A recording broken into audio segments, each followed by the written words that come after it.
Hello, मैं Rajan Kumar hobby ideas में आपका स्वागत करता हूं। आज हम त्रिपुरा और मिज़ोरम का आर्टिफैक्ट बारे में बताने जा रहा हूं और सिखाने जा रहा हूं। तो चलिए त्रिपुरा और मिज़ोरम के बम्बू स्टिक से बने हुए आर्टिफैक्ट देखते हैं कैसे बनता है। सबसे पहले सामग्री लेते हैं। ये बम्बू लेते हैं, आवश्यकता अनुसार इसको कटिंग कर दिया गया है।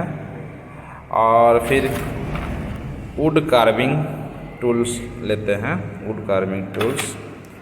और ये बम्बू को कटिंग करने वाला बम्बू कटर लेते हैं।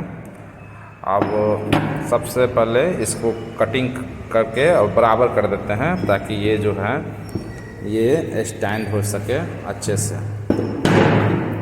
से स्टैंड हो सके। इसके लिए इसके सतह को कटना पड़ेगा, बराबर करना पड़ेगा।